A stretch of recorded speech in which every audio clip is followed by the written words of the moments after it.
12月22日晚上情报。今天要说的是，比前线交火更险。先说欧洲，北约最近干了一件极其敏感的事，不是嘴上表态，而是已经开始认真讨论派兵乌克兰。德国图片报把话捅破了，北约秘书长吕特也没否认，说法叫战后维和。但问题是，仗还没打完，哪来的维和？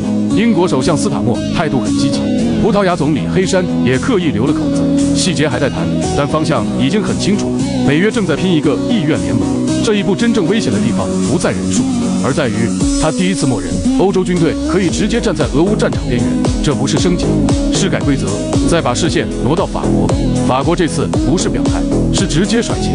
马克龙亲自拍板，新一代核动力航母正式上马，排水量接近7.8万吨，比戴高乐号大1圈不止。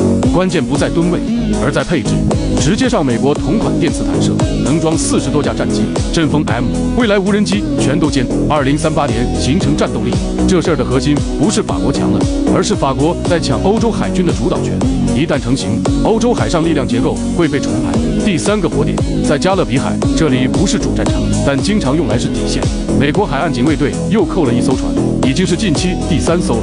美方咬死对方，用假旗逃避制裁，目标直指委内瑞拉。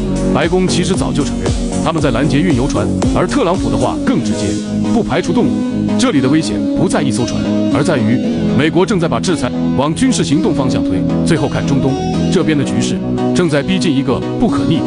以色列批准了19个新定居点，极右翼部长说得很直白，就是要掐断巴勒斯坦建国的可能。联合国秘书长公开谴责，英国等国家开始转向承认巴勒斯坦。西岸暴力冲突明显升温，中东现在的问题已经不是紧不紧张，而是政治空间正在被一点点挤开。把这几条线放在一起看，会发现一个共同点，各方都在避免全面开战这个词，但几乎都在为下一步做准备。真正的风险不是突然爆炸，而是一次次被推进，直到退无可退。